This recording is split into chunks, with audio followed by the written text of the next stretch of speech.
Hello दोस्तों, स्वागत है आपका मेरी YouTube channel let's study with Poonam में, जिसमें हम जीके जीएस से रिलेटेड टॉपिक के बारे में चर्चा करते हैं।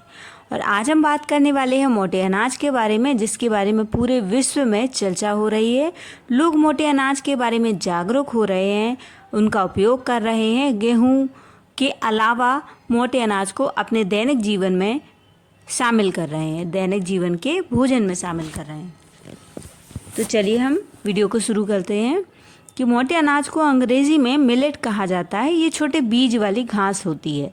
इन्हें श्री अन्न भी कहा जाता है।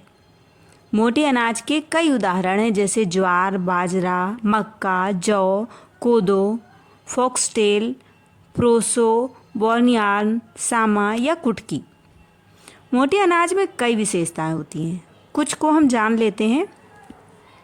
ये गेहूं और चावल से ज़्यादा पौष्टिक होते हैं। इनमें प्रोटीन, विटामिन, खनिज भरपूर मात्रा में पाए जाते हैं। ये ग्लूटेन मुक्त होते हैं। इनका ग्लाइसेमिक इंडेक्स कम होता है। ये beta carotene, नायासिन, vitamin B6, folic acid, potassium, magnesium और जिंक जैसे पोषक तत्वों से भरपूर होते हैं।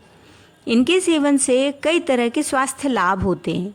इनकी खेती कम समय में हो जाती है। शुष्क और गर्म जलवायु में भी इनका उत्पादन अच्छा होता है।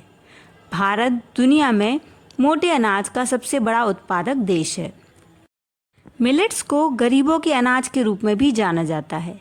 भारतीय श्री अन्न पौष्टिकता से भरपूर गेहूं और चावल से बेहतर है, क्योंकि यह प्रोटीन, विटामिन और खनिजों से भरपूर होते हैं। भारत विश्व में श्री अन्न यानी मिलेट के शीर्ष 5 निर्यातकों में से एक है।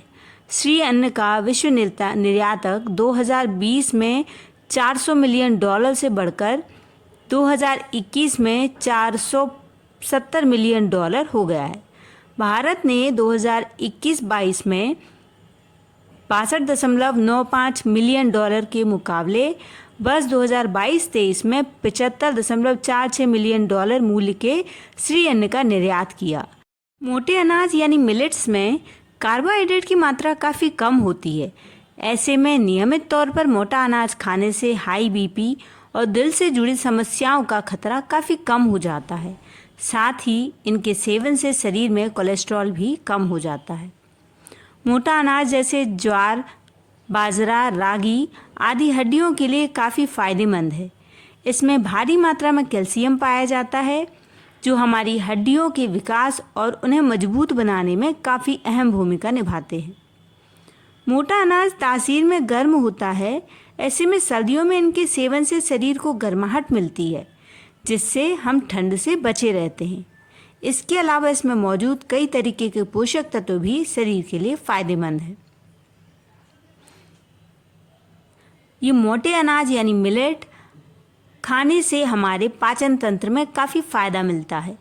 दरअसल इनके सेवन से पेट दुरुस्त रहता है, जिससे कब्ज, गैस, एसिडिटी जैसी समस्याएं दूर रहती हैं। इन दिनों डायबिटीज़ की समस्या काफ़ी आम हो चुकी है। कई लोग इस गंभीर समस्या से परेशान हैं। ऐसे में मोटे अनाज का सेवन कई तरीके के मधुमेह में गुणकारी है। दरअसल डायबिटीज़ के मरीजों के लिए गेहूं का सेवन हानिकारक माना जाता है। ऐसे में बाजरा, रागी, ज्वार आदि ब्लड शुगर को कंट्रोल करने में काफ़ी अहम भूमिका निभाते हैं।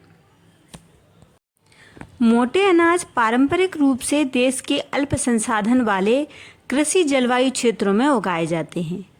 कृषि जलवायु क्षेत्र फसलों और किस्मों की एक निश्चित श्रेणी के लिए उपयुक्त प्रमुख जलवायु के संदर्भ में भूमि की एक इकाई है।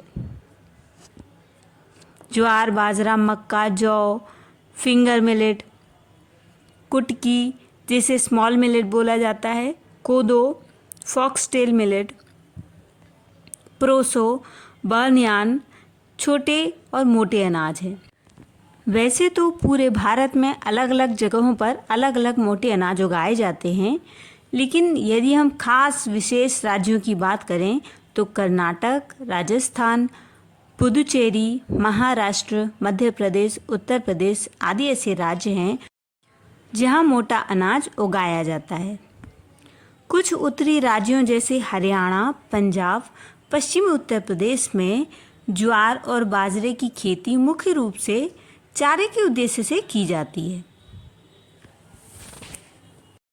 उद्योगों में मिलेट्स के उपयोग की बात करें तो बाजरे का उपयोग शराब बनाने, माल्टिंग, स्टार्च, बेकरी, पोल्ट्री और पशु आहार में प्रयुक्त किया जाता है, जबकि मक्का शराब बनाने, स्टार्च, बेकरी, मुर्गी पालन, पशु चारा, जैव ईंधन आदि के रूप में इसका उपयोग किया जाता है।